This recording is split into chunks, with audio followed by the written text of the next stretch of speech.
Chapter 4. The Middle of the Night Call. I caught the earliest bus back to my hometown, the place I had sworn I would never return to. The sky wasn't raining today, but please imagine it as if a storm had just passed. I sat quietly on the long journey. Outside the window, the rice fields appeared hazy in the early morning mist, reminding me of my childhood, where there used to be the sound of roosters crowing, the sound of my father's bicycle when the sky was still dim, and also the afternoons I quietly sat on the porch waiting for a word of concern that never came. When I arrived at the hospital, I didn't know what I was waiting for: an apology, a conversation, or just simply a look of recognition. Dad lay there, motionless on the white bed. His face was pale, wrinkled, and strangely small. His eyes were dim. His arms and legs were contracted.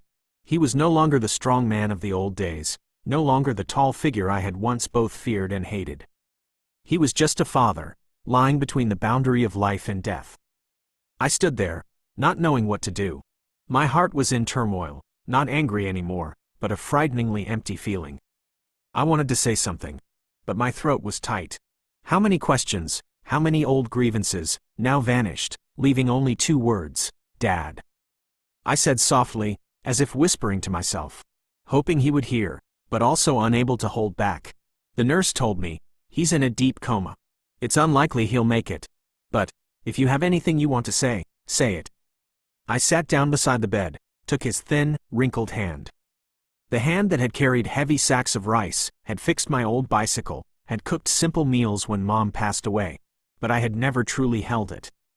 And today, I held it, for the first time, and perhaps, the last time. I started telling him, like a child telling stories to a father who never had the chance to listen. "You know, Dad, I hated you so much. I used to think you didn't love me at all. I wondered why you never once hugged me, never once said, 'You did great,' never once asked, 'Are you okay today?'" I kept repeating, tears falling onto the back of his hand. But now, as I sit here, I only want one thing: to hear you say something. Anything. Just open your eyes. I'll forgive you. I'll start over, Dad. No one replied.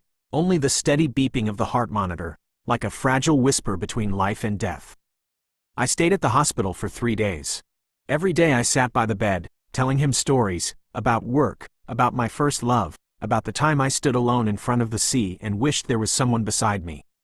On the 4th night, as I was sitting on the plastic chair beside the hospital bed, whispering, there was a soft cough. I startled, woke up. Dad had opened his eyes. His gaze was dim, weak, but directed straight at me. His dry lips moved slightly. "Son," I almost burst into tears. I leaned down, clasped his hand. "I'm here. I'm here, Dad." He struggled to speak each word, breathlessly. "Dad, sorry, for not knowing how to be a father." I didn't wait any longer.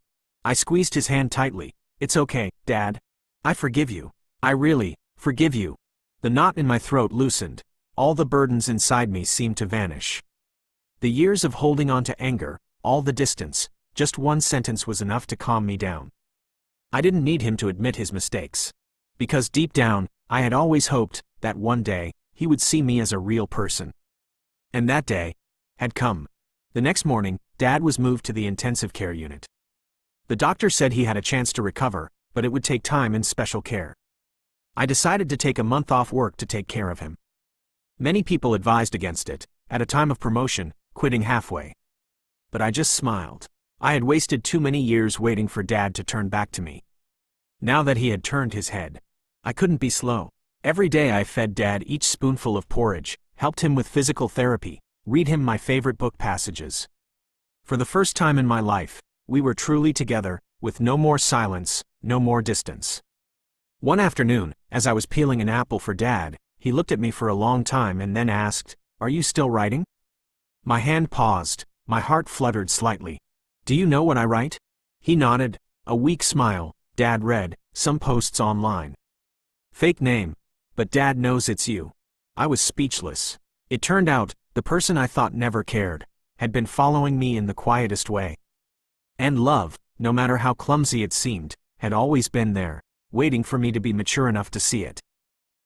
I will share with you more healing videos, help you feel lighter, more motivated in this life. Please help me have more motivation to make videos by subscribing to the channel. sharing with people who need this video like you. Thank you very much.